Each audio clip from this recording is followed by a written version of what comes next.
మధ్యతరగతి వారికి, రైతులకు, మహిళలకు, యువత అభివృద్ధికి ఉపయోగపడుతుందని బీజేపీ ఎంపీ డీకే అరుణ అన్నారు. ఈ బడ్జెట్ 12 లక్షల వరకు ట్యాక్స్ రిలీఫ్ ఇచ్చి ఉద్యోగులకు భారీ బడ్జెట్ ఊరటనిచ్చిందన్నారు. యూరియా, పత్తి పంటలకు సబ్సిడీతో రైతులకు అండగా నిలుస్తోందంటున్న బీజేపీ ఎంపీ డీకే అరుణతో మా ప్రతినిధి రామకృష్ణ ఫేస్ టు ఫేస్. కేంద్ర ప్రభుత్వం ఈరోజు ప్రవేశపెట్టినటువంటి 2025-26 బడ్జెట్పై బీజేపీ ఎంపీలు ఏమంటున్నారో మనం విందాం. మనతో ఇప్పుడు బీజేపీ ఎంపీ డీకే అరుణ ఉన్నారు. ఆమెను అడుగుదాం. మేడం, బడ్జెట్ ఎలా ఉంది? చాలా బాగుంది, బ్రహ్మాండంగా ఉంది.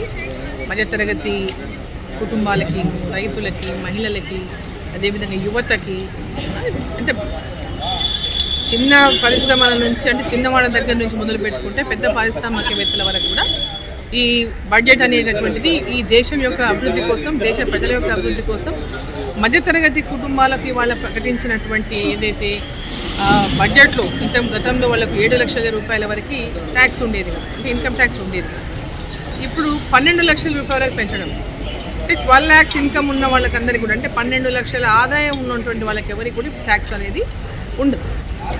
అంటే దాదాపు 5 లక్షల రూపాయలు ఒక్కొక్క ఫ్యామిలీకి మిగులుతుంది.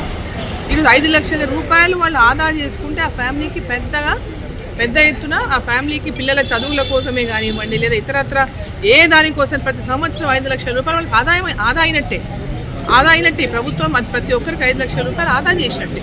సో మిడిల్ క్లాస్ వాళ్ళు ఎప్పటి నుంచో మధ్యతరగతి వాళ్ళు ఎంతో ఇబ్బందులు పడుతూ ఉన్నారు. మాకు వచ్చిన జీతాల లోపల ట్యాక్సులు కట్టుకోవాలి, మాకు ఏమీ మిగలటం లేదు, మాకు ఇబ్బందిగా ఉందనేటటువంటిది అనేక సార్లు మేము ఎక్కడికి వెళ్ళినా రిప్రజెంటేషన్లు ఇవ్వడము, ఉద్యోగస్తులు, చిన్న ఉద్యోగస్తులు రిప్రజెంటేషన్లు ఇవ్వడము, మమ్మల్ని కూడా ట్యాక్స్ ఎగ్జంప్షన్ నుంచి ఇవ్వండి, మాకు ట్యాక్స్ ఎగ్జంప్షన్ పెంచండి, మా సాలరీస్లో ట్యాక్స్కే పోతుంటే డబ్బులు మేమేం మిగిల్చుకోలేకపోతున్నాం, మా పిల్లలకి చదువులకు కానీ, మా ఫ్యామిలీ హెల్త్ విషయం ఎక్కడ ఏ సమస్య వచ్చినా మేము చాలా ఇబ్బందులు పడుతూ ఉండేటటువంటి విషయంలో చాలా రకాలుగా వాళ్ళు రిప్రజెంటేషన్ ఇచ్చేటటువంటి పరిస్థితి ఉండేది. ఈరోజు ఈ యొక్క ట్యాక్స్ ఎగ్జంప్షన్ అయితే 12 లక్షల వరకు పెంచారు. అది చాలా బ్రహ్మాండమైనటువంటి సహకారం అవుతుంది మిడిల్ క్లాస్ తరగతి, అంటే మిడిల్ క్లాస్ ఫ్యామిలీస్కి అందరికీ. రైతులకు ఎలా ఉంది మేడం? రైతులకు కూడా ఇవాళ కిసాన్ క్రెడిట్ కార్డ్స్ 3 lakhs నుంచి 5 lakhs వరకు రూపీస్ వరకు కిసాన్ క్రెడిట్ కార్డ్స్ ఇస్తూ ఉన్నారు. తక్కువ వడ్డీకి రుణాలు బ్యాంకులలో ఇచ్చినటువంటి అవకాశం కల్పించినారు. అట్లే యూరియా, ఇతరత్ర ఎరువులపైన కూడా పెద్ద ఎత్తున సబ్సిడీలు అందిస్తూ ఉంది. అదేవిధంగా కాటన్ పండించేటటువంటి రైతులకు కూడా పెద్ద ఎత్తున ఈరోజు వాళ్ళకి కమిషన్లు పెంచారు. ఇట్లా ఇతరత్ర ఇంకా మిల్లెట్స్ పండించేటువంటి రైతులకు కూడా కమిషన్లు పెంచారు. అంటే వాళ్ళని కూడా పెద్ద ఎత్తున ప్రోత్సాహకాలు ఇచ్చి రైతులను కూడా ఒక పక్క వారికి అండగా, వాళ్ళకి ఒక ప్రోత్సాహకాల ద్వారా వాళ్ళని ఇంకా ఆర్థికంగా పైకి తీసుకునే లక్ష్యంతో ఇవాళ బడ్జెట్లో వారికి కూడా ప్రోత్సాహకాలు అందించడం జరిగింది. మహిళలకు 2 కోట్ల రూపాయల వరకు, చిన్న పరిశ్రమలు ఏమైనా పెట్టుకుంటున్న వాళ్ళకి మహిళలకు 2 కోట్ల రూపాయల వరకు చాలా తక్కువ వడ్డీకి రుణాలు ఇప్పించేటటువంటి అవకాశం కూడా దీంట్లో కల్పించినారు. ముద్రా లోన్లు కూడా ఇప్పటికే 10 లక్షల నుంచి 20 లక్షల రూపాయల వరకు ముద్రా లోన్లు కూడా పెట్టడం జరిగింది. ముద్రా లోన్స్ అంటున్నారు. ముద్రా లోన్స్ కానీ, ఎంఎస్ఎంఈ లోన్స్లకు సంబంధించి కానీ చూసుకున్నట్టుగైతే ప్రతిసారి బడ్జెట్లో కేటాయింపు ఎక్కువ ఉంటుంది. అంటే వాళ్ళకి 10 కోట్ల నుంచి 20 కోట్లు పెంచడం, 2 కోట్ల నుంచి 3 కోట్లు పెంచడం అలా చేస్తుంది. కానీ గ్రౌండ్ లెవెల్లో వచ్చేసరికల్లా మీరు గ్రౌండ్లో తిరుగుతారు యాజ్ ఎంపీగా, బ్యాంకర్స్ అస్సలు సహకరించట్లేదు. వాళ్ళకి ఇవ్వము, కొలటరాలు లేదే అని. మరి ఇప్పుడు కేంద్రం బడ్జెట్లో పెట్టినప్పటికి కూడా అది ఈ సామాన్యుడికి కానీ అందట్లేదు. ఎంపీలుగా మీరు మీ state level bankers committee meeting జరిగినప్పుడు కానీ, జిల్లా లెవెల్లో బ్యాంకర్స్ కమిటీ మీటింగ్ జరిగినప్పుడు కానీ ఈ ఇష్యూస్ మీ దగ్గరికి వస్తున్నాయా? మీరు దీనికి సంబంధించి బ్యాంకర్స్ కానీ, కలెక్టర్స్ కానీ ఎలాంటి సూచనలు చేస్తున్నారు? తప్పకుండా మీటింగ్స్, సమావేశాలు జరిగినప్పుడు కూడా బ్యాంకర్స్తో చాలా ఖచ్చితంగా, కఠినంగా కూడా చెప్పడం జరుగుతూ ఉంది. ఏదైతే కేంద్ర ప్రభుత్వం ఈరోజు ఒక లక్ష్యంతో వీరికి రుణాలు ఇవ్వాలని నిర్దేశించిందో ఆ లక్ష్యాన్ని నీరుగార్చేటటువంటి ప్రయత్నం చేయకూడదు.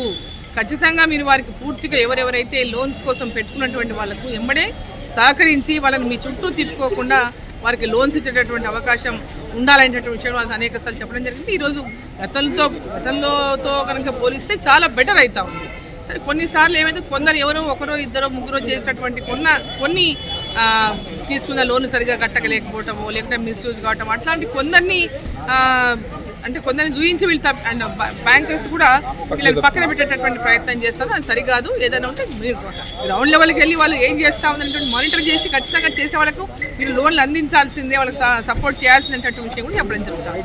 ఇక మేడం ఇంకా చూసుకున్నట్టుగైతే ఈ బడ్జెట్ వల్ల సామాన్యుడికి అంటే ఒక ఎక్సెప్ట్ ట్యాక్సేషన్ అంటే 12 లక్షల ఆదాయ పన్ను మినహాయించి బడ్జెట్లో పెద్ద గొప్పగా ఏం లేదని కూడా ప్రతిపక్ష పార్టీలు గొడవ చేస్తున్నాయి. ప్రతిపక్ష పార్టీలు ఎప్పుడైనా మెచ్చుకుంటాయా? ప్రతిపక్ష పార్టీలు ఎంత మంచిగా చేసినా వాళ్ళ లక్ష్యమే విమర్శించడం కదా. కేంద్ర బడ్జెట్పై డీకే అరుణ సంతృప్తిని వ్యక్తం చేశారు. ముఖ్యంగా ఈ బడ్జెట్ అందరికీ, ఈ రైతులకి అలాగే పేదవారికి తో పాటు అన్ని వర్గాల ప్రజలకు మేలు చేకూరే బడ్జెట్గా ఉంది. ముఖ్యంగా రైతులకు అలాగే మహిళలకు మంచి ప్రయారిటీ ఇచ్చారు. మధ్యతరగతి ప్రజలకు మంచి ప్రయారిటీ ఇవ్వడం వల్ల వాడు భారీగా లాభపడే అవకాశం అయితే ఉంది. 12 లక్షల ఇన్కమ్ ట్యాక్స్ స్లాబ్ని మినహాయింపు ఇవ్వడం వల్ల బీజేపీ ఎంపీ డీకే అరుణ చెప్తున్నారు. Ramakrishna, HM TV, New Delhi.